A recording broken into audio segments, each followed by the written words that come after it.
Merci d'être là. Le scénario, tu l'as écrit euh,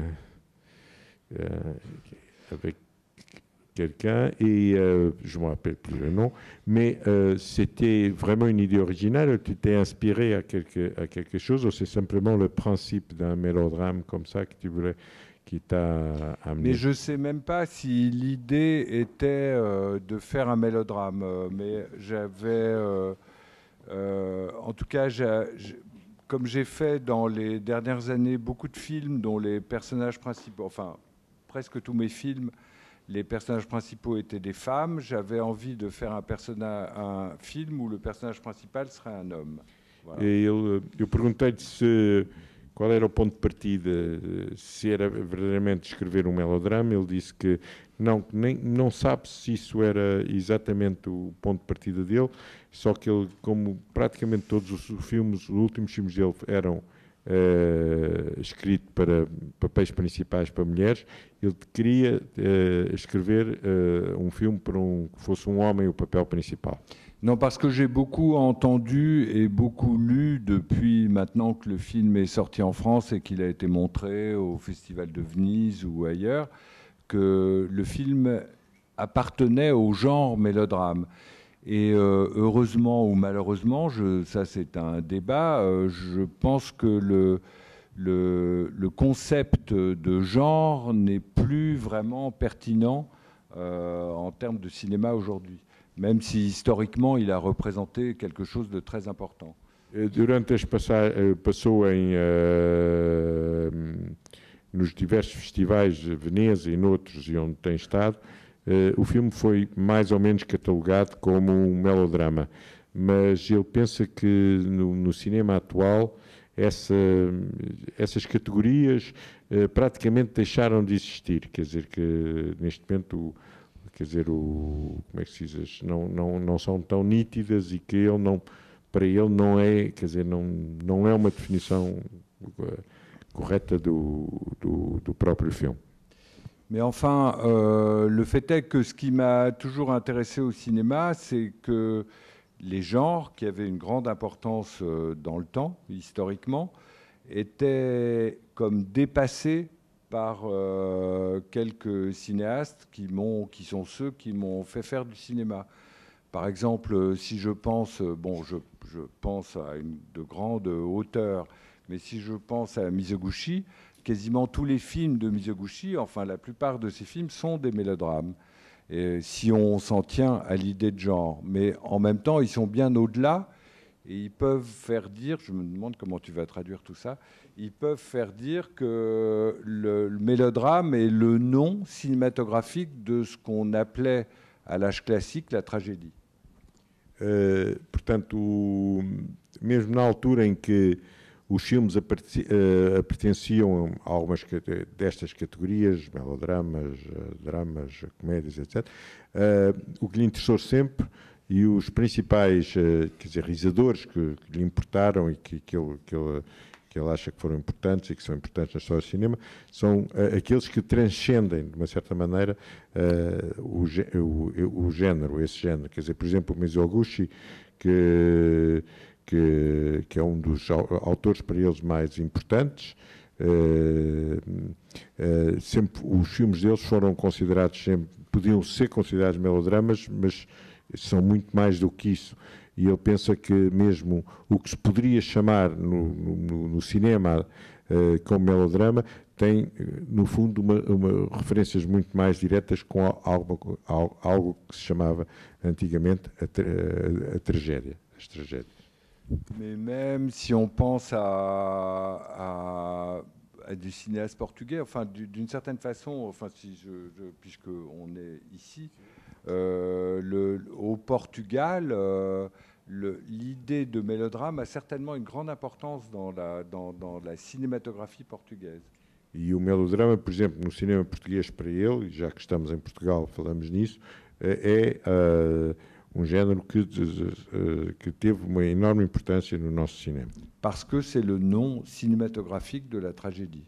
Porque, no fundo, é a tradução cinematográfica de tragédia. Mais le point, ce qui m'a, moi, si vous voulez, frappé dans cette histoire, et donc tu vois, dans ces personnages, c'est que tu peux, et c'est une chose qui, bon, à un moment qui est assez moderne pour moi et risquée, c'est que tout ce qui peut, tu vois, comme tu dépasses complètement ce qu'on peut apercevoir comme presque, il manque le mot maintenant, français et portugais, comme, oui, même ça, incongruências, quer dizer, comment ça se dit en français? Hein? Comme des choses, ah là là, il manque le mot de, hein? Même pas des contradictions, comme des choses qui, c'est un scénario que parfois est assez surprenant, parce que c'est pas, tu peux, hein? Hein? Incongru, des incongruences dans le propre scénario, c'est quelque chose qui est pour moi assez, non seulement moderne, c'est ça qui me plaît dans les films, que les choses sont pas, tu vois, A plus A, c'est pas 1 plus 1, c'est pas égal à 2. Il y a quelque chose toujours qui dépasse. Bah, 1 plus 1, c'est pas égal à 2, ça tient surtout à quelque chose qui est que les ressorts dramatiques des personnages ne sont pas psychologiques parce au sens commun, parce qu'ils relèvent d'un aveuglement. Ils sont tous aveuglés. O que ele diz é que, quer dizer, a base dos personagens, como é que se diz, não répète parce que moi j'ai oublié. Ils sont aveuglés, c'est-à-dire que par exemple le personnage masculin, Marc, joué par Benoît Poelvoorde, pourrait, et même au sens du spectateur, devrait savoir ce qu'il y a à savoir avant qu'il ne le sache. Évidemment. Ils sont... o que lhe interessa, quer dizer, os personagens quer dizer, não têm uma consistência pura e simplesmente só psicológica, são personagens que de uma certa maneira estão cegos, ou querem estar cegos. Quer dizer, o personagem do Benoît Poelvoorde devia, evidentemente, ter-se apercebido muito antes que,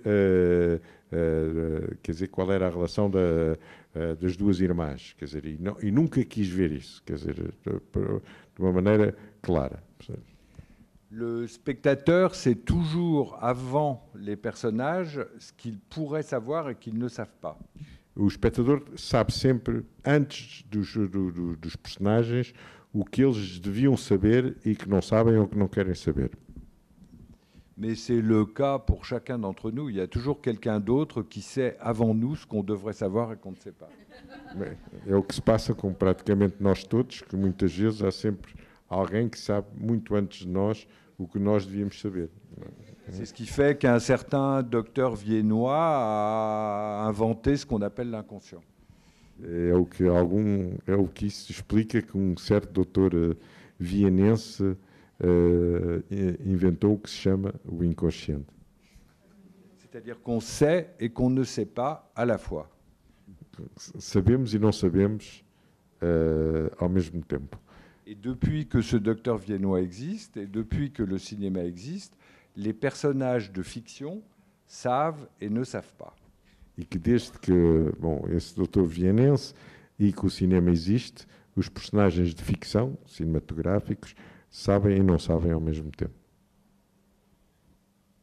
Alguma pergunta? Nessa? Depois disto? É? Não querem? Olha, está ali, bate. Vamos lançar. Oui. C'est seulement ça. La musique est toujours menaçante, oui, parce que c'était vraiment une volonté préalable que la musique aille dans le sens de de l'anxiété, de la menace, de ce qui est menacé. Disons que c'est un film dont la matière tient au sentiment, à l'affectif, aux affects. Et je pensais beaucoup à cette formule de Truffaut à propos de Hitchcock, qui était qu'il filmait, Hitchcock, les scènes de crime comme des scènes d'amour. Ce qui m'a toujours beaucoup frappé. Cette formule, Truffaut était un cinéaste remarquable, mais un journaliste remarquable aussi. Et cette formule, je la trouve épatante, et j'ai essayé avec ce film de l'inverser. C'est-à-dire que j'ai essayé de filmer des scènes d'amour comme des scènes de crime. Bom, Donc la musique concourt à tient à cette perspective. Todos perceberam, não foi? Não, eu vou tentar resumir para quem não percebeu, mas eu agora já me esqueci. Je parle très librement et en français, j'espère que c'est à peu près intelligible. Bom, só para dizer que a música, perguntaram porque é que a música era tão presente, eu disse que sim, que a música é ameaçadora, e no fundo é uma música que quer traduzir um pouco esta angústia e esta ansiedade dos personagens. Bom, eu disse mais algumas coisas aqui, mas eu estou a resumir, e sobretudo eu disse que o que lhe interessa é um pouco também essa relação que tem pronto, que o cinema deu, e que o Truffaut, por exemplo, resume nessa célebre frase que dizia, que na crítica, que quando ele falava do Hitchcock, dizia que o Hitchcock conseguia filmar as cenas de crime como se fossem cenas de amor. E que ele, o que neste filme quis trazer foi um pouco o contrário, que era filmar as cenas de amor como se fossem cenas de crime. Et donc la musique est une musique en effet, une musique volontairement, une musique de thriller. Portanto, a música é voluntariamente uma música como se fosse um filme policial, um thriller. E foi pensada antes, quer dizer, é nesse sentido.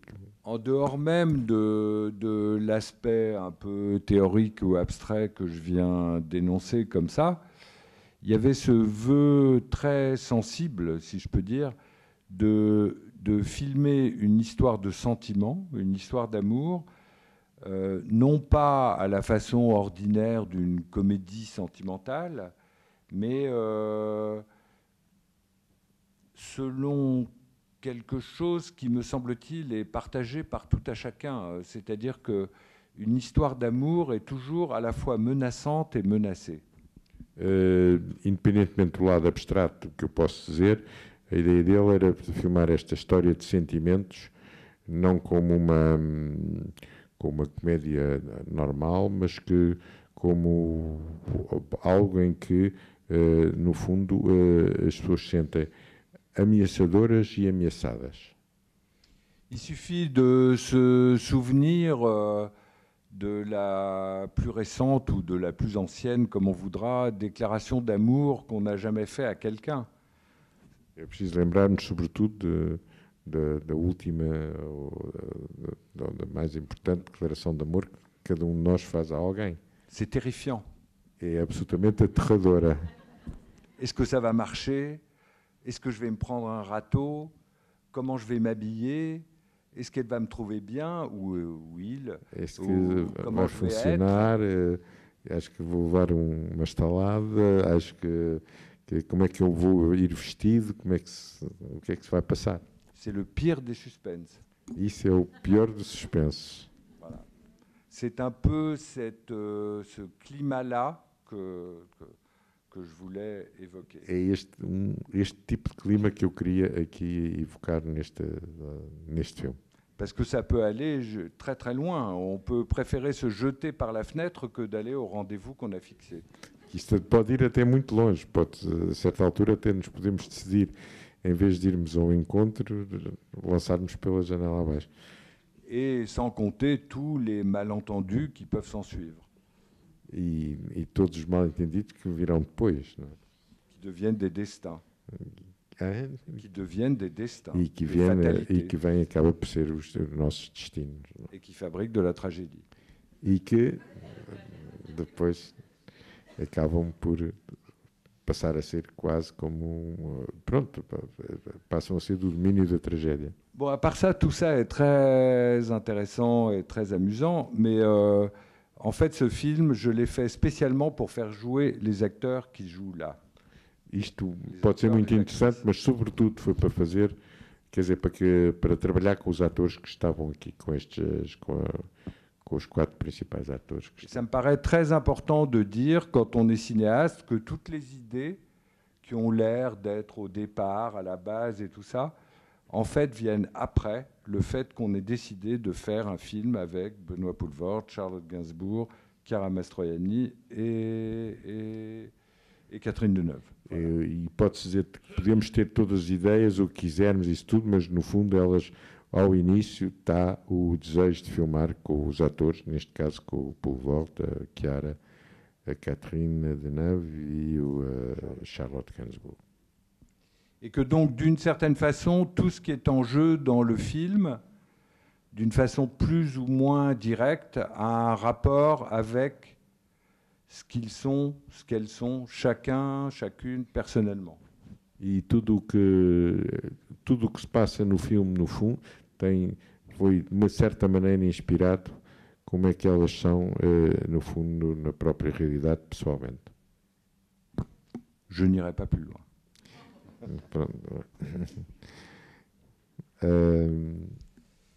Bonsoir. Bonjour. Je vous écoutais au début que vous avez dit, et en voyant votre film et en pensant aussi à ce médecin viennois, et surtout à la mathématique de l'inconscient, j'ai pensé que votre film nous démontrait très bien ce que quelqu'un de la mathématique de l'inconscient a dit, qui nous a dit que comprendre... Tous les noms sont secrets. Non, comprendre, c'est toujours un malentendu. Oui, mais je suis très d'accord avec ça. Ouais, mais parce que ce mathématicien dont vous parlez, je suis toujours d'accord avec lui. Quer dizer que, bom... Eu posso traduzir. Eu lembrei-me de algo que um matemático do inconsciente disse, Maté Blanco, bom, para quem quiser ouvir, que dizia que compreender é sempre um mal-entendido. E eu pensei ao ver este filme que tinha muito a ver com essa frase. Je pense vraiment que sans le malentendu, il n'y aurait pas de film, il n'y aurait pas de roman, il n'y aurait pas de chanson, il n'y aurait pas d'histoire d'amour, tout court. Donc, toute histoire d'amour est un malentendu. Toda a história de amor é um mal-entendido. Isso. Et un malentendu heureux. E feliz. Même en parlant, je commence. Et c'est pour ça qu'il y a deux finales dans le film. Il y a la tragédie et la promesse de félicité.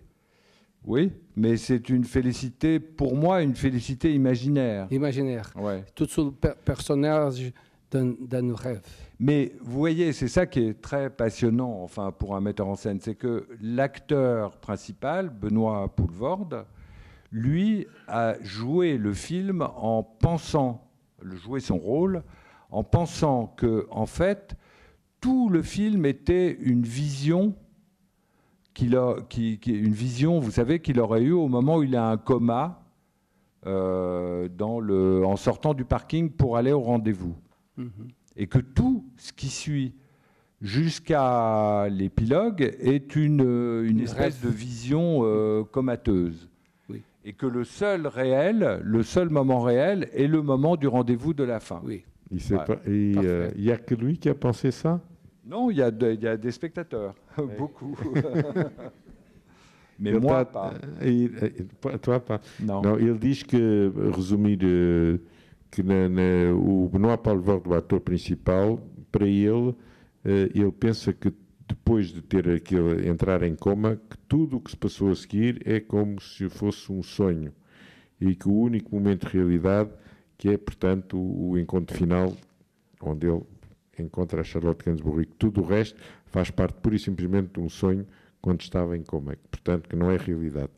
E eu perguntei-lhe se era só ele que pensava isso, o ator, e o Benoît disse-me que não, muitos espectadores também pensam isso, mas que não. Ele pensa que tudo é realidade. Enfin, c'est pas comme ça que je l'ai pensé. Maintenant. Ah, mais parfois l'œuvre dépasse la pensée. Exactement. J'espère bien. Bom. Mais uma última pergunta? Senão vamos descansar, que amanhã temos mais. Tá bem? Então, muito obrigado.